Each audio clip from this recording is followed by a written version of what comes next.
not very good. Go work with Dave at 1140, and maybe I will. What's up, TK? Wow, what did I just walk into? Kenny's kids don't love me. This all. is not true. Not wow. true. The little girl, she just a little rough. That's all. This is now the third week I've walked into something domestic. I mean, if we're being honest, like 90% of this show is something involving our lives outside of this. Yeah. The rest is Kings. The rest is Kings talk. I can't tell whose outfit I like more. Okay. I'm looking. Like describe Kenny's. I like Dame's. I like the sweater with the button up look. That's a good look. That's a good look. Yeah, that's a looks like a man who's been domesticated. The denim and the cardigan is like I can take risks now. And Kenny, I mean, that's the look of a man who's been with the same woman for 20 plus years. That's like we go from risk taking to F it. I'll wear whatever the F I want. This is an F it outfit? No, Kenny's is. Oh, Kenny's is an F it outfit. Like I said, you just Kenny's. Sometimes you do it in the name of fashion. You know what I mean? You do it in the name of fashion. I love them both. I really do. What's the weather today? You got the sweats on. Got the the jewelry to go with it. Yeah, so great. You look great. You look rich. You know what I mean? He's looking the part because he is it. You look like I would walk into you at like Sur La Table. You know what I mean? Buying, that's a good one right there. Where he's like buying a Le Creuset, like $120 cutting board. Yeah, that reference hit a little too close to home, dog. He's like, excuse me, sir, I'm looking for some beeswax for my almond utensils to make sure they stay moisturized. You know what I mean? Like don't act like you know me, Trysta. Settle down. He got his $13 green juice. Wants to make sure he doesn't get that on the white tea. Well, gotta keep it clean. Gotta keep it clean. It doesn't matter if Kenny gets the green juice on his vest. We wouldn't even notice. Is that fur? What's that made out of? Nothing. It looks like terry cloth. It's not even terry cloth. This is from Fashion Nova, and it was on sale for $3. Got it. Yeah. So it was some sweatshop stuff. Kenny balances his Fashion Nova stuff with the high end designer stuff that he has to make it seem like he's regular. I am regular. I'll shop anywhere. Those people are annoying because like. We regular people can't just get by on Fashion Nova. You have to be a certain type of person to look expensive wearing Fashion Nova or Tumi or not Tumi. What's the other one? Temu. No, that's it. Temu. Well, Temu and then Shein. Don't forget Shein. Shout out Shein. Yeah, shout out Shein. I bought like 10 bathing suits one time from Shein. None of them fit. Like they were all. Did they even match? Like I bought something from Fashion Nova once and it didn't match. It was a matching sweatsuit that didn't match. And I was like, well, I'm not doing this again. Now, granted, it was like $12, but still. Hey. It needs to match. Well, the next one will. Oh, no, there ain't going to be no next one.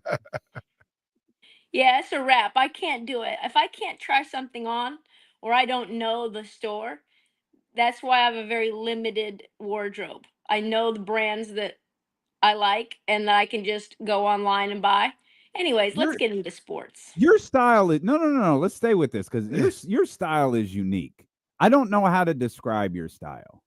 Well, someone said online the other day I dressed like Queen Latifah. I didn't know how to take that. How does Queen Latifah dress? Do they mean like Khadijah? Yeah, they must mean like living single Queen Latifah, like multi-layers. Sometimes your stuff is like, it's a mix of like real baggy stuff, lots of accessories. You're a big accessorizer, but I wouldn't know how to describe your look to someone. Yeah, I'll go like it'll depend on weather, right? I think that's one piece. But sometimes it'll be, the girls will be out, and depending on the situation, we'll go. One more time. The girls will be out sometimes, depending on the girls situation. will be out. Yep.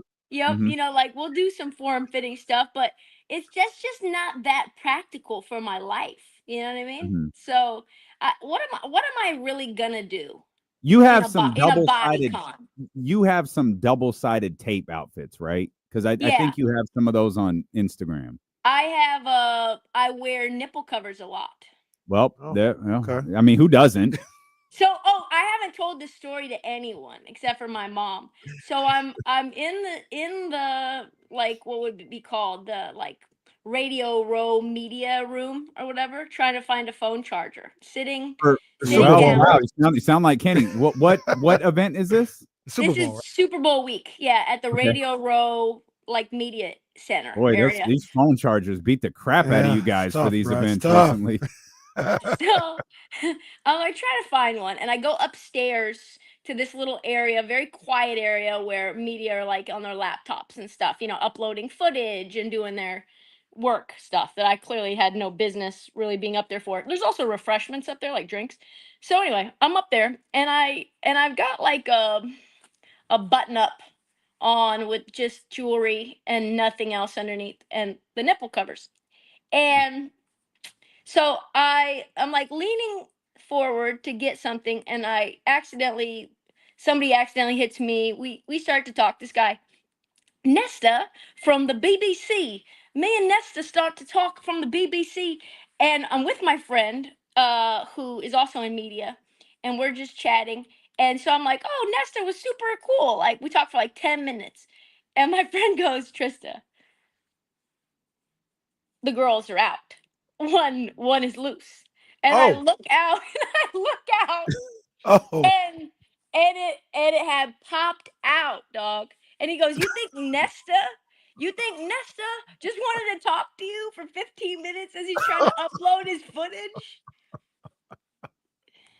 So, okay.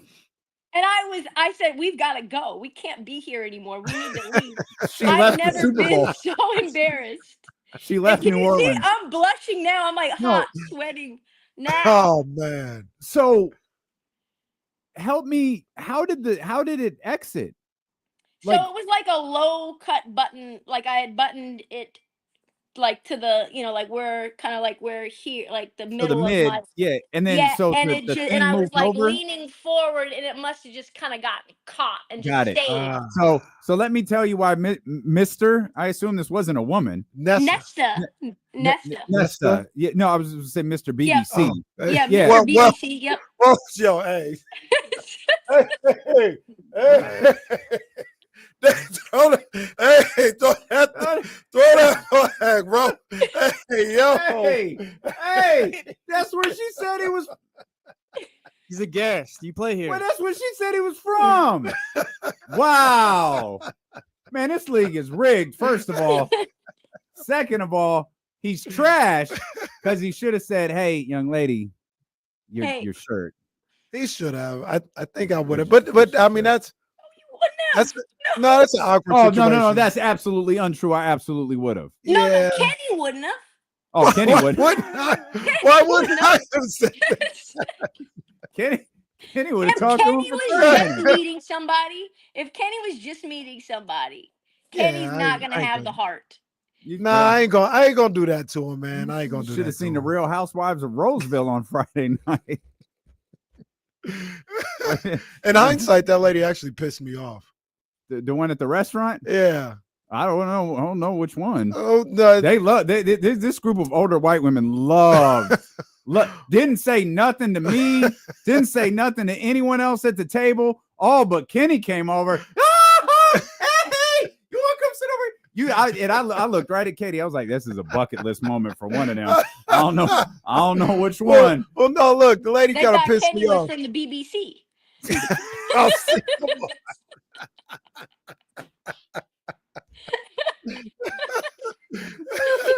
No, look though, because in hindsight, the lady kind of pissed me off. She's lucky I'm a different person, and I handled it a different way.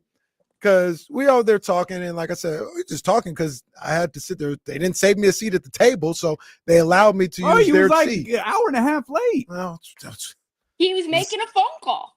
no, I was recording the show at that point. I was recording the show, but So I get over there and we're talking, everything's all good, and we're talking or whatever. I said, she's like, oh yeah, this is just the pregame for what we're doing. I was like, oh, okay, what you guys got going on the rest of the night? And then she goes, oh, we're about to go sing karaoke at some place or whatever. I was like, oh, karaoke or whatever, right? And I was like, where are y'all singing karaoke at? And then she goes, I don't want to say. And then the lady next to her was like, oh, we're at the Glass Turtle, or I think it was. That's right. Like yep. We're at the Glass Turtle. And I was like, oh, okay. And then the lady was like, don't tell him. Don't tell him. I was like, I'm going home. Like, you're good. And then she was like, oh, okay, whatever. And the two ladies were really nice. The lady was showing me what her son is doing and all this other stuff. Really nice. And then I was joking with him. I was like, yeah, man, karaoke about to get it popping. That's what I told them. I was like, hey, Glass Turtle. And then the one lady was like, yeah, we're going to the Glass Turtle. The other lady was like, stop telling them where we're going. So I almost called out her name. Like, hey, I don't want to be around you. Like, you can chill. Like, you're good. You're good. I'm not going to follow you wherever you go. Calm your ass down.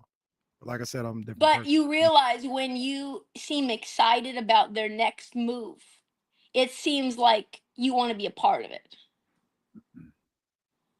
I told them I'm not going where they're going. Okay, but I'm just saying, I'm not saying she was right. But when I was hearing the story, I was like, so Kenny went to karaoke until the rest of the story. Doesn't it sound like that, Damien? Where he's like, okay, Glass Turtle. Well, okay, yeah, I guess so. Well, to be fair to Kenny, someone else said, I don't remember if it was Kimberly or Katie, said, so Glass Turtle, we're going Glass Turtle, and the girls were like, oh no.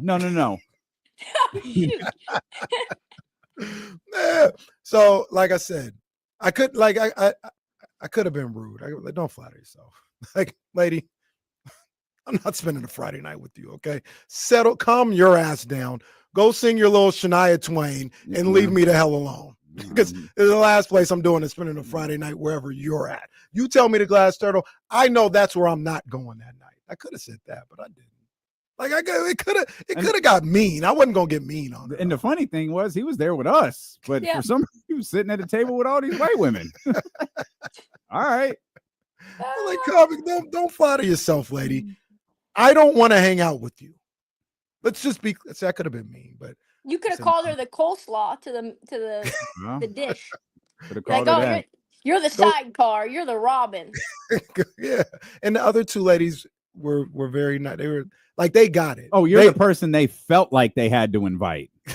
Right. I got it. The other two ladies were really they got it. They're like, oh no, this is what we're doing. We're having a good time. Like, he's a cool guy. Like, he's literally just sitting here because there's no more room. You didn't have any other place to sit? No, they boxed me out. Yeah, they boxed me out. It was a little snug, especially once the food came. When it was just drinks, like, it was fine. And like, I don't think anyone thought you were coming, which was why it was like, oh, this worked out great. And then here comes Kenny at 7:30, and it's like, okay. There was a technical issue when I was trying to record that took forever. Yeah, and then it's like, hey, Casey's here, and we're kind of looking around like, well. Okay. Just grab this. Ladies, can I sit here? Can I use this chair? Oh yeah, have a good time. It was all good. It wasn't anyone's fault though, because I don't think Kenny told anyone that he was arriving, that he was actually going to make the dinner. So, well, I told you I was going to pull up. Well, I wasn't in charge. I was invited just like you. I wasn't in charge of anything. I pulled up real quick. Champagne and campaign. Hey, you think are we ready to say that the Lakers made the right move hiring JJ Redick? Yeah, I honestly can't. I think I'm pretty smart about basketball. I think, but I kind of have to lean on you guys in how masterful this coaching performance is. That JJ Redick could trade a guy who was a candidate, a serious candidate for Defensive Player of the Year, and then transform that same team that adds one of the weaker defensive players at the guard position in Luka Doncic, and they transform into the number one defense in the NBA. That's what they are right now. They're averaging 100. Their defensive rating right now is 106. It went from 113 or 112 per 100 possessions to a 106. I don't understand how you can get addition by subtraction and subtraction.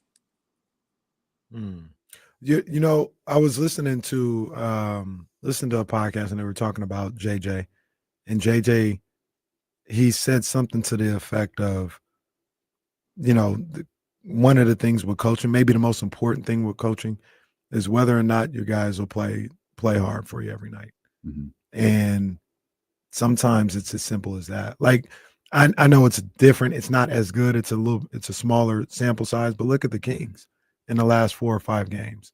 They've got this, I don't know the exact numbers, but I've seen, you know, the defensive rating is this and that, and they're doing good on defense. It's because these guys are just like giving effort a lot of the times and, you know, and playing on the string. And I think with Luka getting there in LA, it really energized that entire organization. And it gave them that jolt of energy. And that kind of went over to that defensive end. And you've got the guys like Vanderbilt and Finney Smith that are always going to defend, but now you got LeBron, you know, putting in his effort, and even Austin Reeves putting in his effort.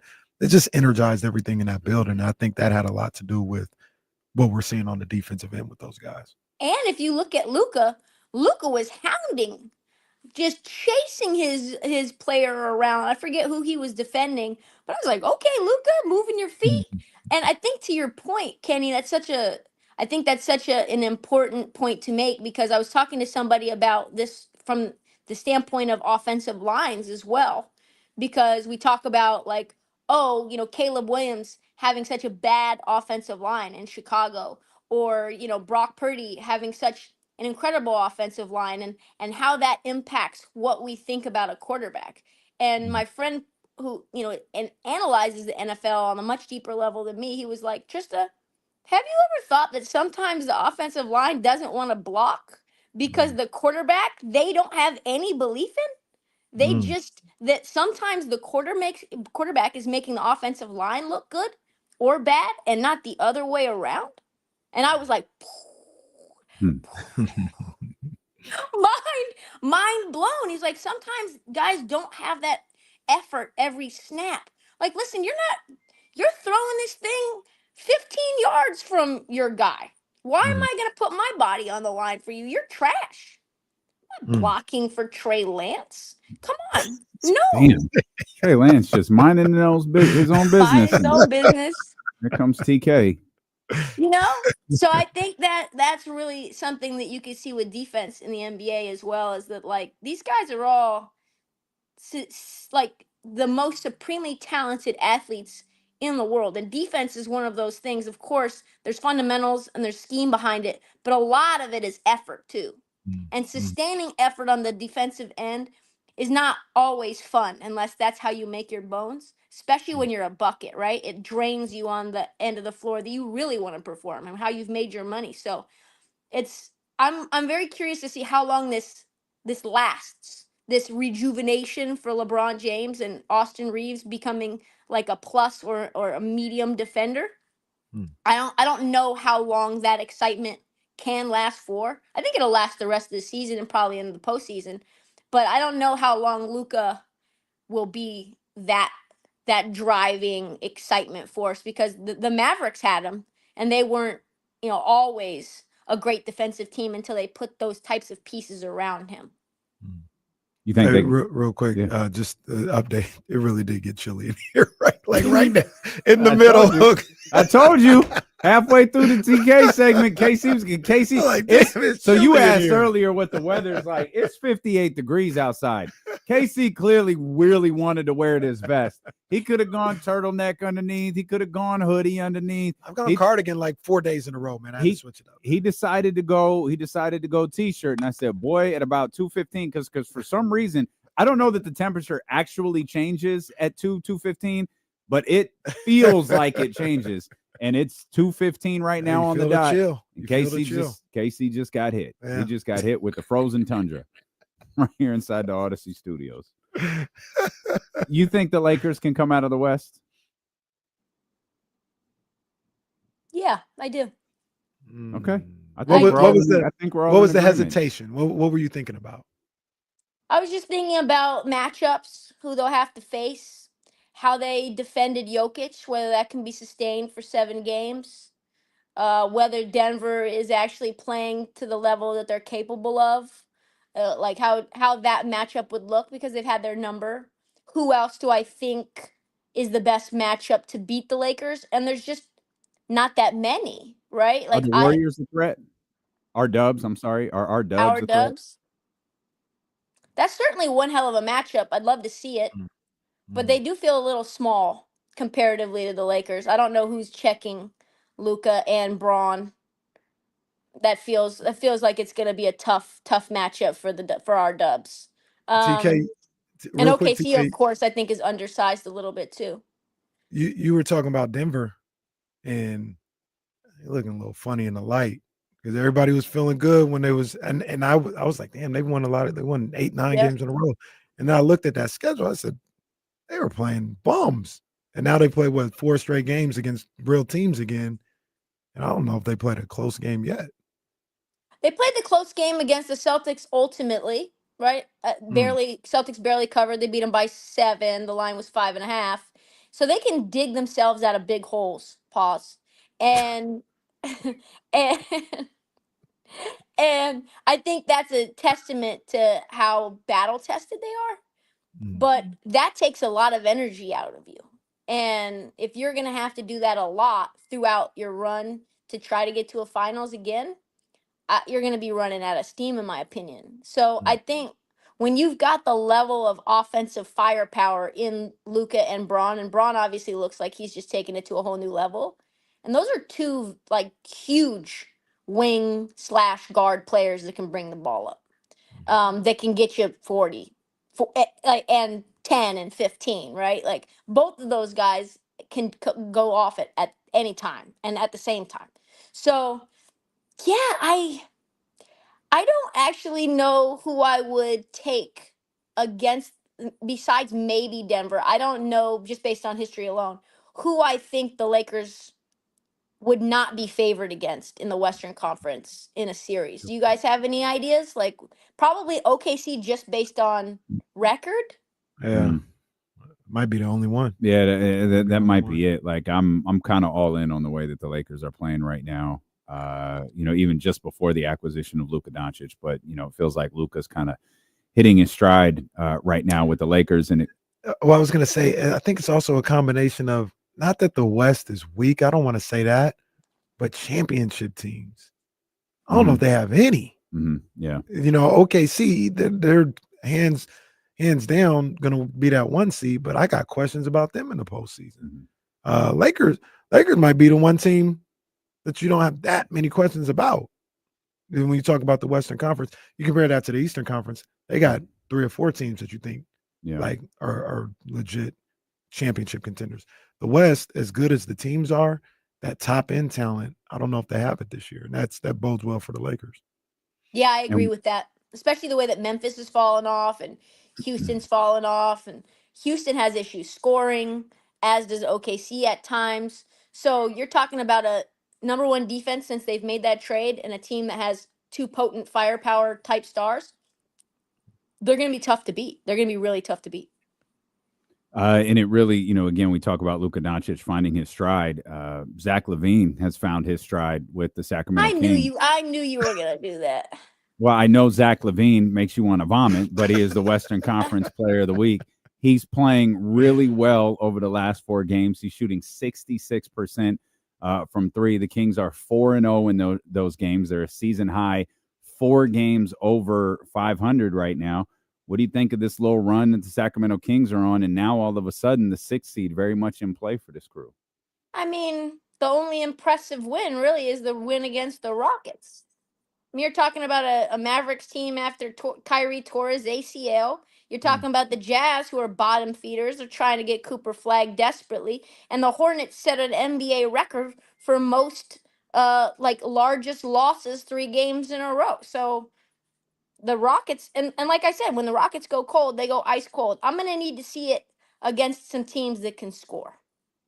And then I'll give props. Like if you can do that against the Cavs, if you do that against the Nuggets tomorrow at 9, 6 your time. I'm on the East Coast right now, and I'll be. I was wondering where you were. Yeah, I'm on the East Coast right now. I'm in DC visiting some family. Okay. And if you can do that against the Knicks at the crib on the 10th, I'll be impressed. But these are not teams that, like I said, I'm not impressed by Zach LaVine doing this in low pressure environments. The Hornets are not a high pressure, high leverage team. If that man saved a burning don't do this. You're on my side. You're on my side. You're now, on my side. I know you are. Here's what I'll say, TK, though. And I understand, I hear you. But there's a lot of people in the league that play against the Hornets and the sorry teams, and they don't shoot 60% from the field and 50% from three. Like, come on, the guy, he's playing good basketball right now. He's the NBA Western Conference Player of the Week. Yeah. He shot 63% from beyond the arc. Zach LaVine is a very talented player. I've never questioned that. He's an incredibly skilled player. His game on 2K in a vacuum, I really like it. I need to see whether that translates to winning basketball. Like winning in a real way, not beating the Hornets and the Jazz and the Mavs without their number one offensive threat. I need to see it. That's it. I just need to see it.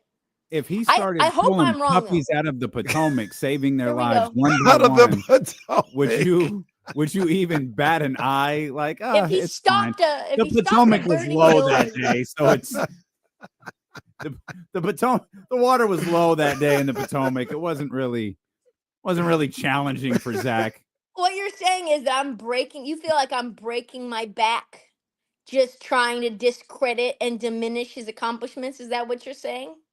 No, I'm trying to establish the level of disgust you have for this individual. Like it's like saving puppies, not enough level of disgust. I don't like him as a player. That's it. But here's the thing that I will say. I've done, LeBron's comments really kind of hit me in the heart a little bit. Oh, like it really made me evaluate my rhetoric. Wait, what did LeBron say? Well, though, LeBron was talking about how we as media are spending too much time ish talking and like not giving enough grace. And if we comment on players, we should allow them in our critique to have room to respond and to grow. And I think that that's the one thing that I've done, and I have room to grow in, is to evaluate someone and not make that a final opinion. This is not my final opinion on Zach. This is just what I've seen so far. This is fluid.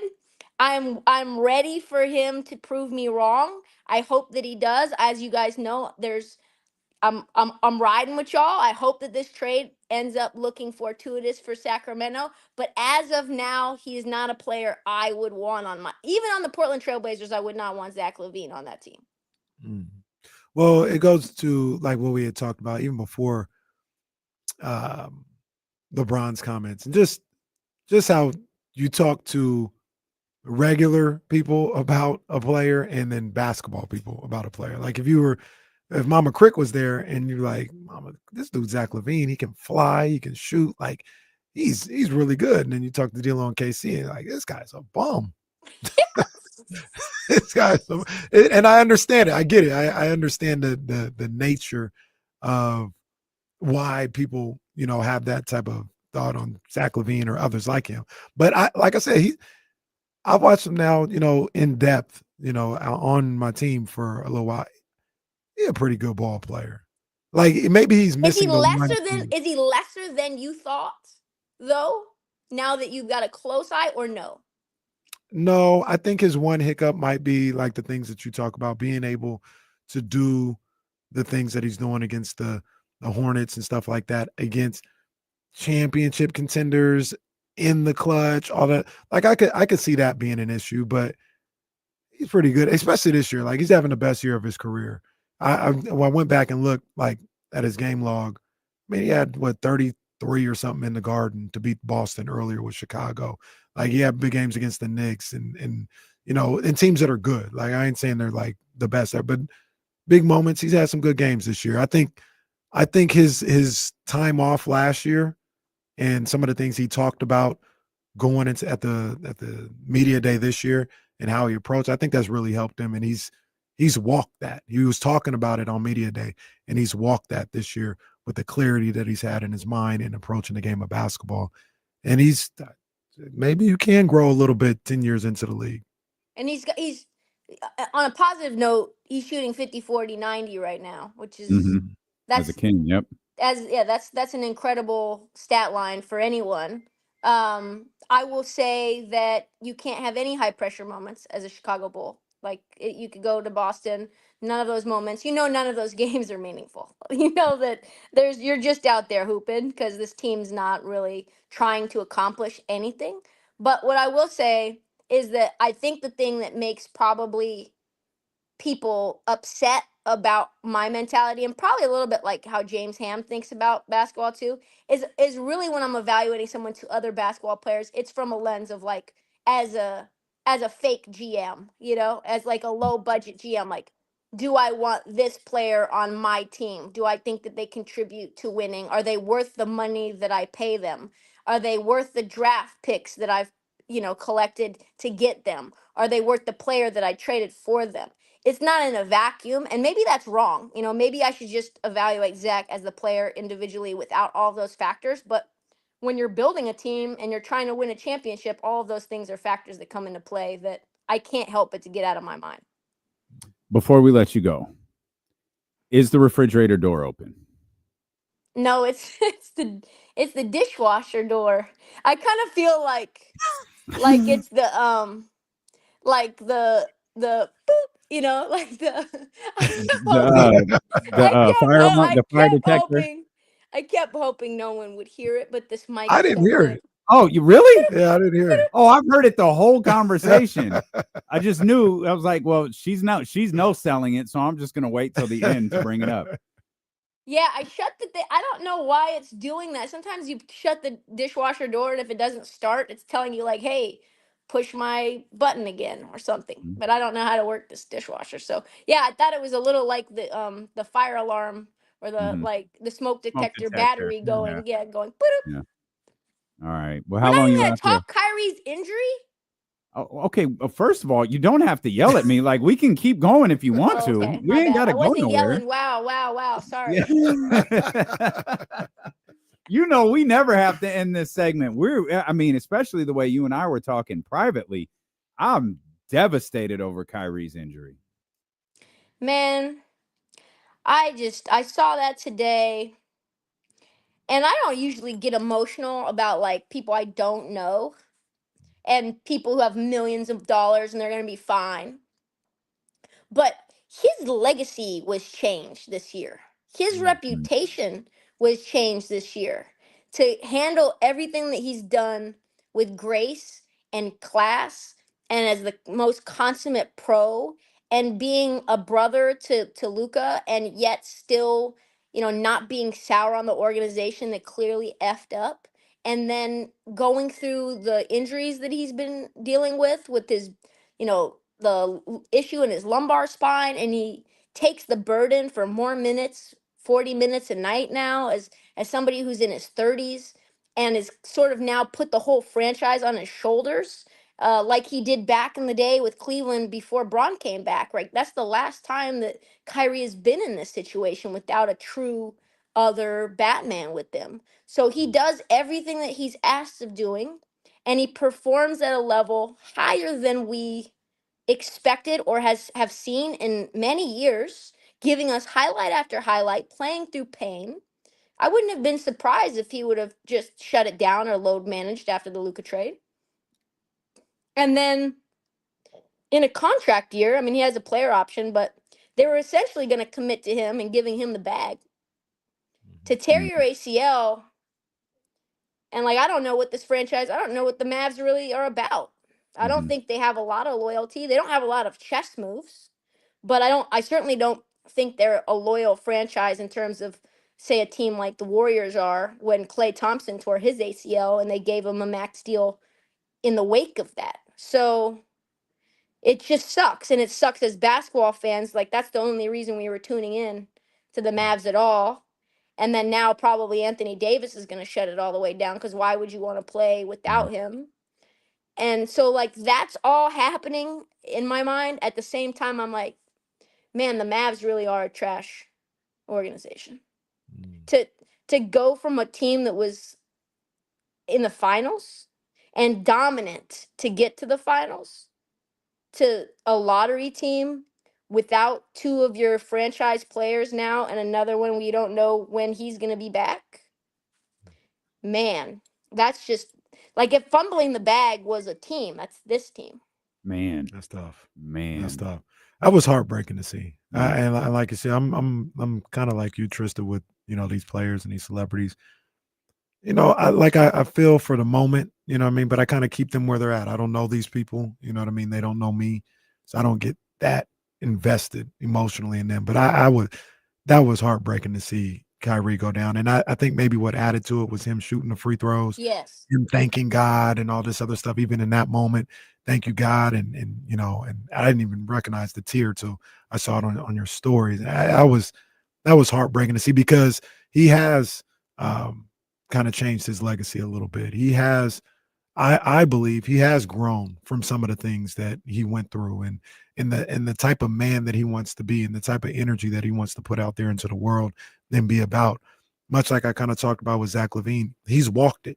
He's everything that I can imagine him in one of those dark moments a couple years ago, trying to reevaluate who he wanted to be, saying, I want to be this type of person. I want to give off this type of. He's done it. Like, he has walked it. He has been a kind soul. He has been an encouraging soul on and off the court to a number of different people. And, he loves basketball. And for this to happen to him again, like I said, it was heartbreaking to see, man. And I wonder, he's going to come back. I do believe he's going to come back. He doesn't want to go out this way, but we think he's going to be out for much of next year, maybe all of next year. He comes back as a free agent at 34 years old, almost 35 years old. Turn 33 in a couple of weeks. I don't know what we see from Kyrie anymore at this point in his career. That was tough. Yeah, he probably lost, I don't know, aggressively speaking, $100 million. Man, that's tough. And to the thing that's like, listen, Kyrie has a lot of money. He's made a lot. He's got endorsements. He's fine. But I also place blame on the Mavericks organization for putting him through those high minutes when he was already dealing with injuries, and he already has issues with his lower extremities. You trade Luka, and then you increase Kyrie's usage, increase his minutes to a level that we haven't seen recently. So, I mean, I think what Kyrie was supposed to get was 3 years, 150. After, if he opted out this year, it would have been, I think that the levels that Bobby Marks and stuff were saying was 3 years, 150, 3 years, 160. So if he opts into this $50 million and he never gets another huge deal again, I mean, whatever he ends up getting, maybe the veteran, I don't know. I don't know what that ends up being, but I would say if you're aggressive, that's $100 million injury potentially. Jeez, brutal. Yeah, just absolutely brutal. And another thing that I've kind of noticed about the Mavs and the Mavs fans, they love Kyrie. You watch those games, there's a different energy, a different level of cheering when he makes a basket. They love Kyrie out there, and for them to lose Luka and Kyrie in the same year and maybe forever after going to the finals, that's tough. That is tough, man. Yeah. You think pour a little out for him?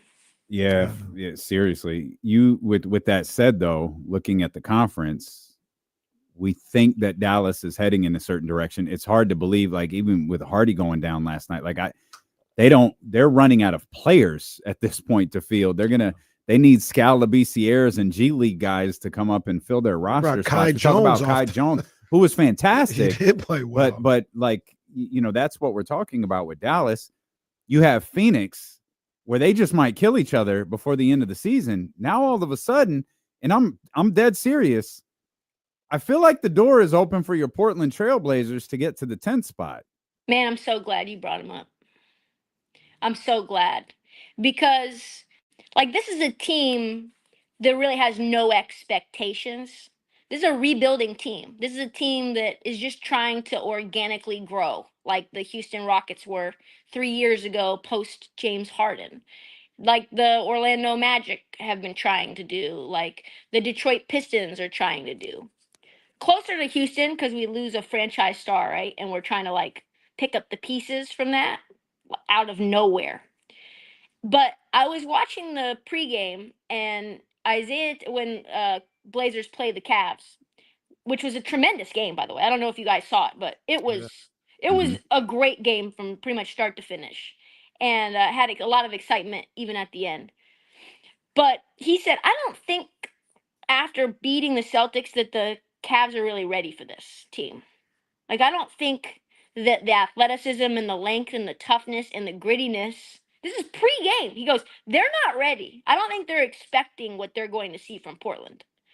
And boy, oh boy, is that like a testament to what Joe Cronin and this organization are building, which are a bunch of long, athletic guys who play excellent on-ball defense, but also off-ball defense as well. You're seeing Denny get into the passing lanes and cause mischief.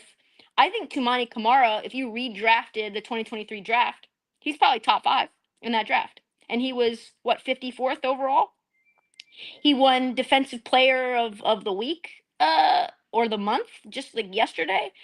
And you're seeing Shaden Sharp. I mean, I know how much you like Shaden, Kenny. He's turned into just an absolute bucket.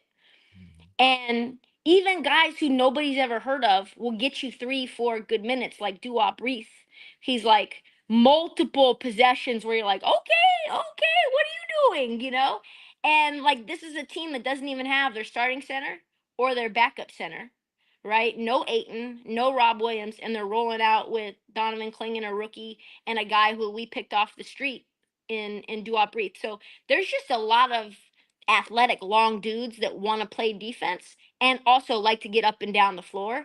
And the way that they've competed against a team that has the best record in all of the NBA, they were up 20 on them, shows me a lot of promise. I don't care whether we go to playoffs or not. I would love us to sneak into the play-in. But I just think this is the first time maybe in my lifetime, outside of maybe the Jailblazers, where I'm like, yeah, you don't want to see these guys in an alley. You know, like they've got a sock full of rocks and they're ready to take you to it for 48 minutes. And that's not something that a lot of teams have. And they don't have the horses for it either.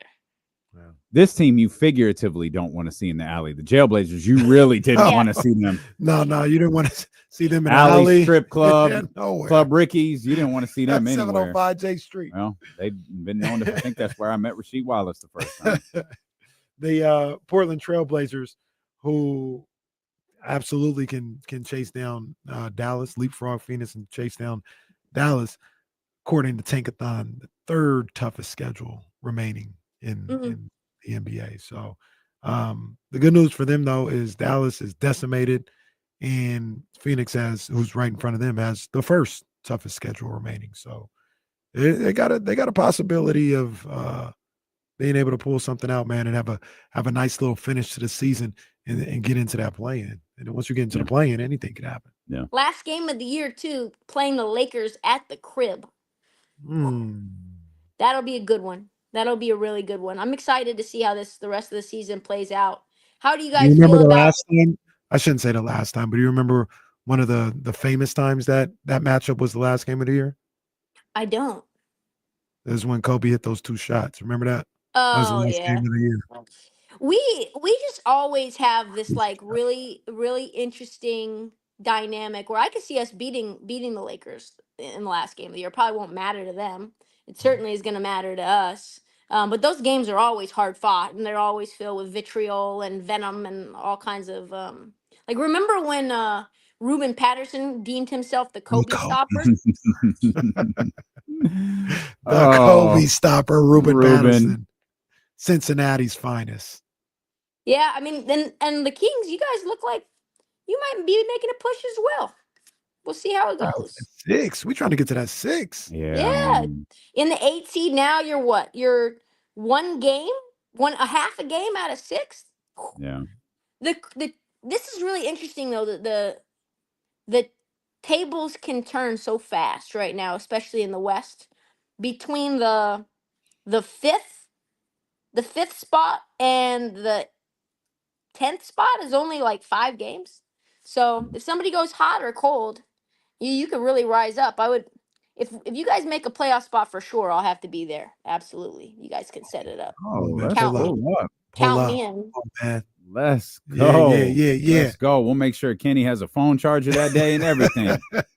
And we'll make sure that Reese has a little fluconazole or some Ambien or some Ativan or something, so he doesn't have to go to the pharmacy and pick him up some meds. We'll do it. Yeah, hopefully he's got it. He's been sick for the year right now. That's what I hope. He's good. I think I make him sick is what it is. So we'll just get him to go spend some time with Uncle Dave, and then he'll feel better. Dang. Yeah, I don't know what I did to Reese, man. My boy don't. It's love, man. It's love. Well, have fun in DC. You back west next week, or are you staying out there? Back west next week. I'll be back on the 2 p.m. hour by next Tuesday. All right. Have fun in the district. We'll see you next week. Love you back. Trysta Krick, live from the